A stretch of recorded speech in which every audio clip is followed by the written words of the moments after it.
Welcome to the deep dive. Today, we're looking at, well, the very language of the ancients.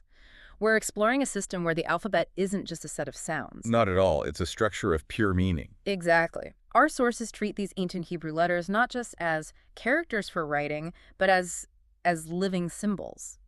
Each one is a pictograph with its own deep spiritual meaning. That's the core of it. And for you listening, the real mission today is to see that these letters go way beyond just phonetics.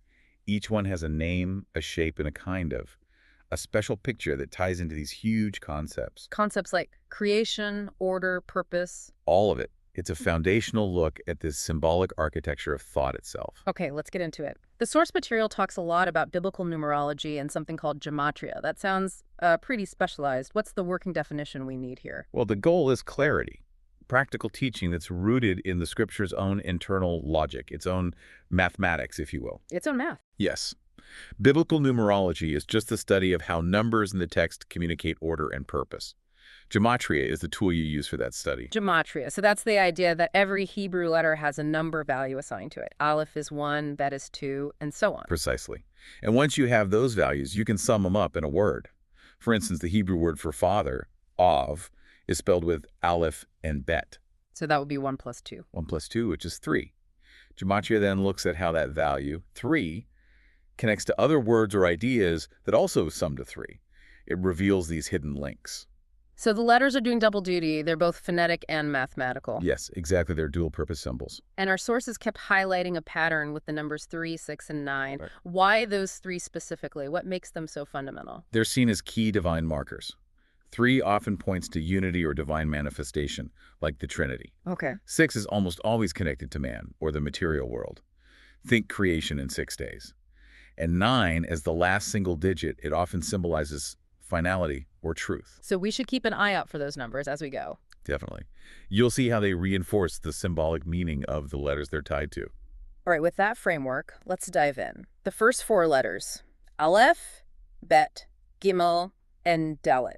The sources say these establish the big core concepts. They really do. They set the stage. We start with Aleph. The first letter. And what's so fascinating is that it's a silent letter. It doesn't really have a sound of its own. So what does it mean? Its pictograph is the ox. And in that culture, the ox was everything.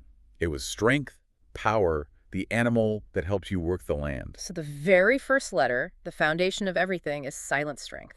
It's power that enables, not power that, shouts. I like that. And that silent strength is immediately followed by structure. The second letter is Bet.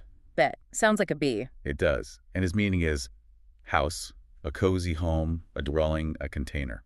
So the progression is that power Aleph has to be channeled into a structure, Bet, to actually be useful. To be effective, yes. So we have strength and a place to dwell. To expand that world, you need movement.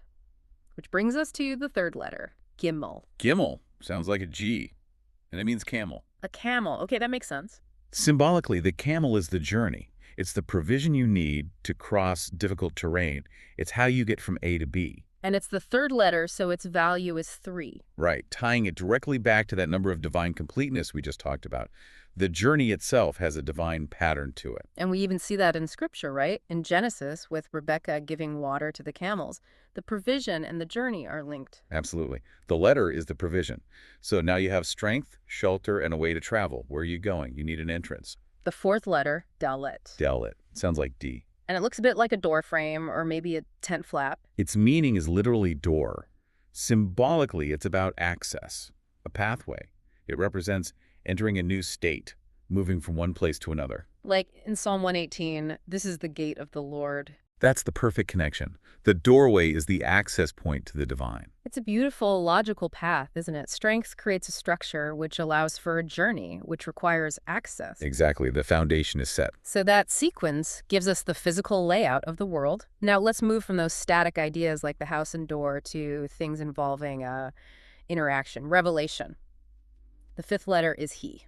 He is the fifth letter. It sounds like H. It's often described as just a gentle breath, like breathing out. A breath. And its meaning is window or breath.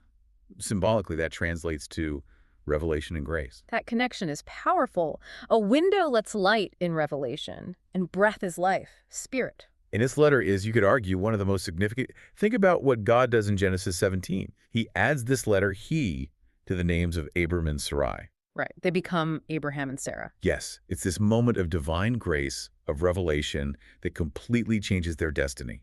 The addition of this simple breath, pictograph, transforms their entire purpose. Wow. Just a single letter carrying the weight of a whole theological shift. Okay, moving on. The sixth letter is Vav. It seems very functional. It is. Vav sounds like V. It means Wow. hook or nail. Visually, it just looks like a peg you'd use to join things. So symbolically, it's all about connection. Connection and union. And since it's the sixth letter, it has the value of 6. Okay, so 6 is the number of man, and it represents connection.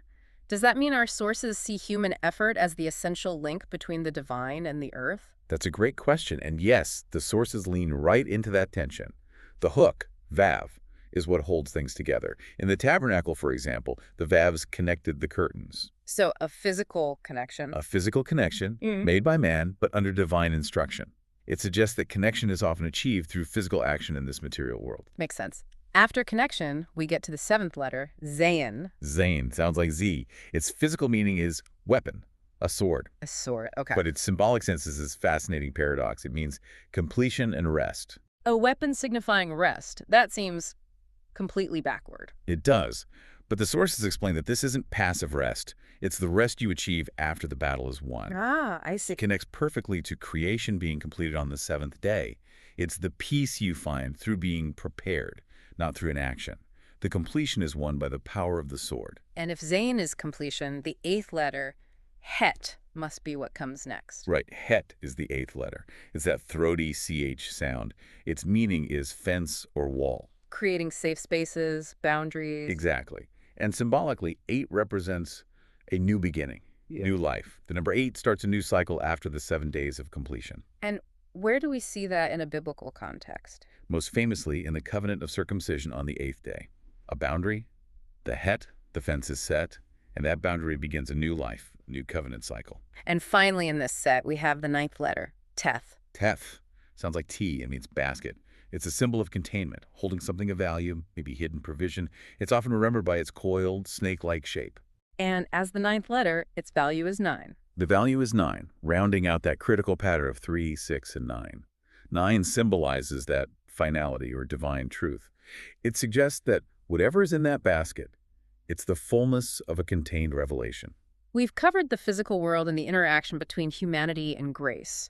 But to really get gematria, we need to jump forward. Yes, we have to. We're going to jump past some letters to get to the ones that govern perception, communication, and spiritual authority. This is where we get into the higher numerical values. Let's go to the 16th letter, Ayin. Its value is 70, quite a leap. And its meaning is the eye. The literal eye, yes, Yeah. but symbolically it's about vision, insight. The high value, 70, elevates it from just physical sight to spiritual perception. It's asking you to see beyond the surface. Exactly. You're reminded of verses like Psalm 34.15, the eyes of the Lord. Yeah. It's about divine attentiveness. And naturally, after the eye comes the mouth. The 17th letter is P. P, valued at 80.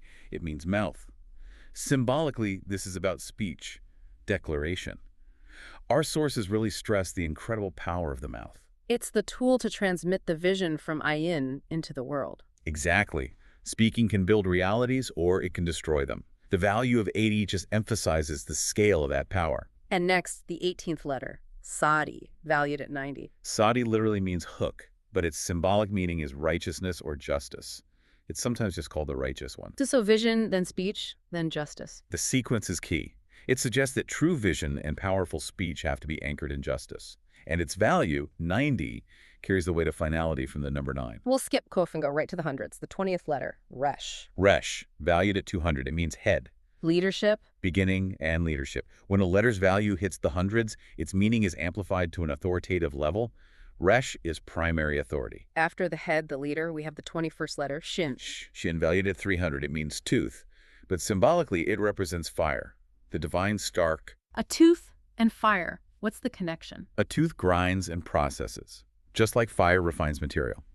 And the value, 300, links it back to that divine theme of 3.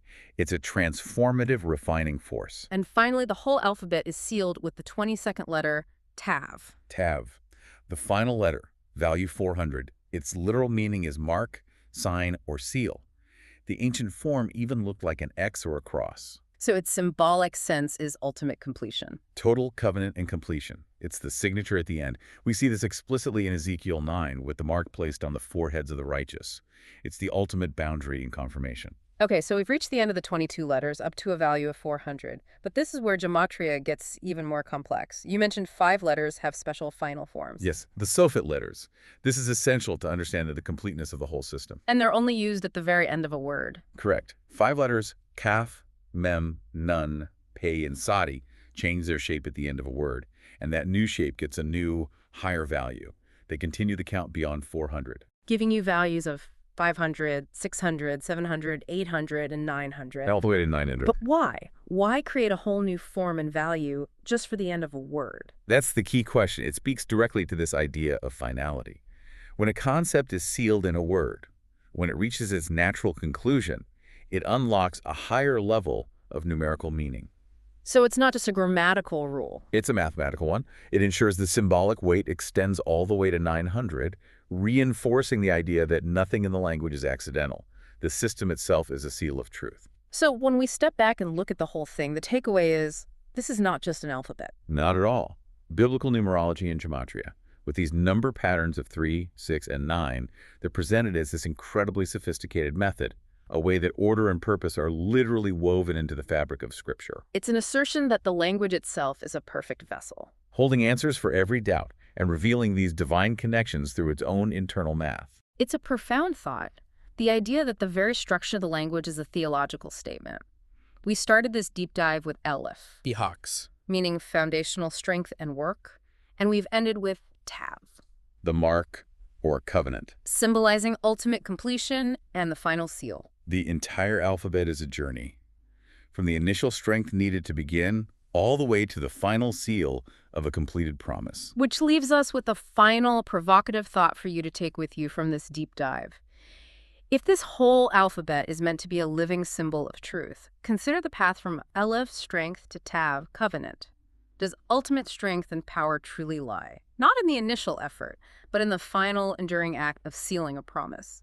You can explore that connection between strength and covenant as you revisit some of the passages we've looked at today, thinking about the foundation and the seal of divine intention.